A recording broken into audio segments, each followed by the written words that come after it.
Hi everyone, so I'm carrying on with my sort of northern folklore favourites. So this one is about the Gabble Ratchets that are sometimes known as Gabriel Hounds. We know them here in the northwest particularly as Gabble Ratchets. So um, where the Gabble bit comes from is somewhat debated. Some people believe it started as Gabriel Hounds and then became corrupted to Gabble Ratchets.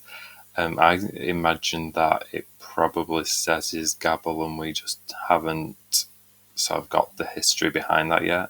I say that because Ratchet comes from a very northern term in a very broad dialect that means um, basically hunting dog. So Gabriel Hound, you know, was probably the more modernising of it in English to what it was because see, in the northern dialect, we sort of pepper things in with a bit of Old English, Old Norse. I actually think Ratchet's from Old Norse, actually, so it's just one of those weird dialect and sort of region-specific things that we have. Um, so, what are Gabriel Hines? So, everyone's pretty much familiar with the concept of the wild hunt, this idea of spectral riders who go across the night sky, particularly around the time of Halloween.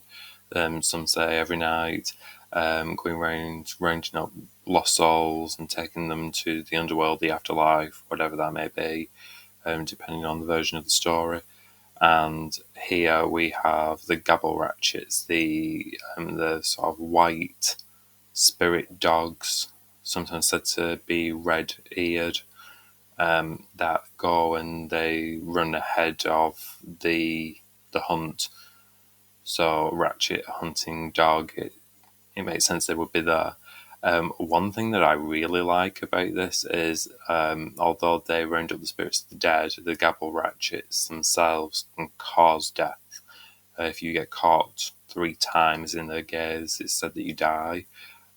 Hearing the barking or wailing is said to drive people mad in the night.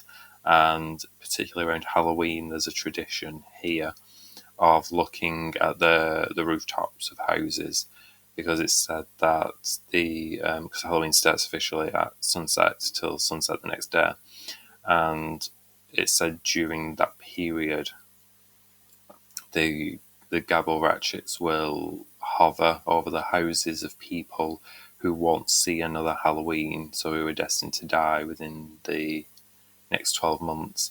And you know which person is in the house because it said that if you have the sight to see them, then the hounds will appear wearing the face of the person who is to die. So, um, yeah, it's very tempting to go around looking at the rooftops around Halloween time, particularly. But yeah, it's a very interesting little tradition that we have here, and as well as Gabriel Hines, I wasn't planning on mentioning this, but I will actually.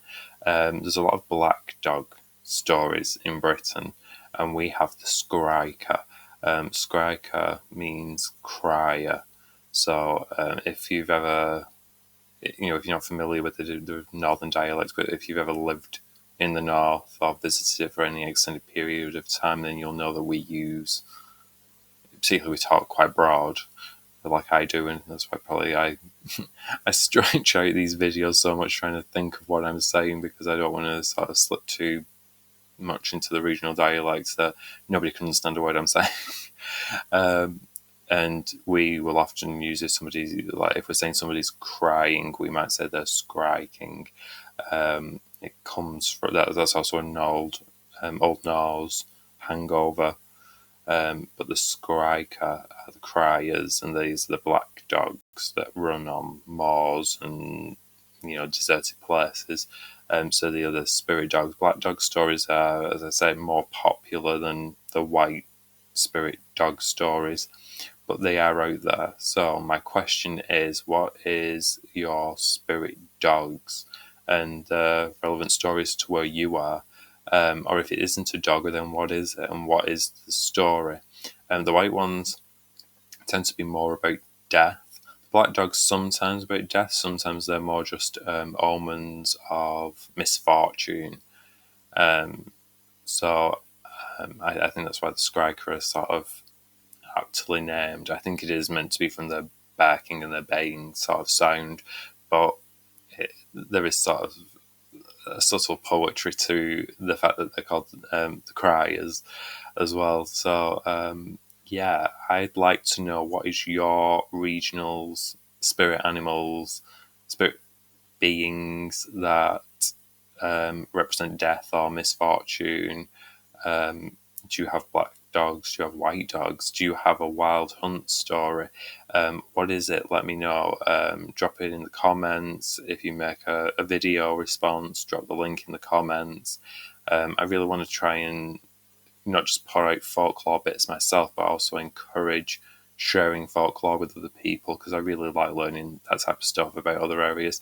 And I also like looking at common threads that run through different areas, and there's a lot of divisiveness going on in a sort of spiritual, witchy, occult community at the minute, particularly online. And I think it would be really nice to see what stories sort of we share that are a bit more focusing on our unity than division at the minute. I think that would be something that would be really beneficial. So yeah, drop in your stories, and I'll see you in the next video.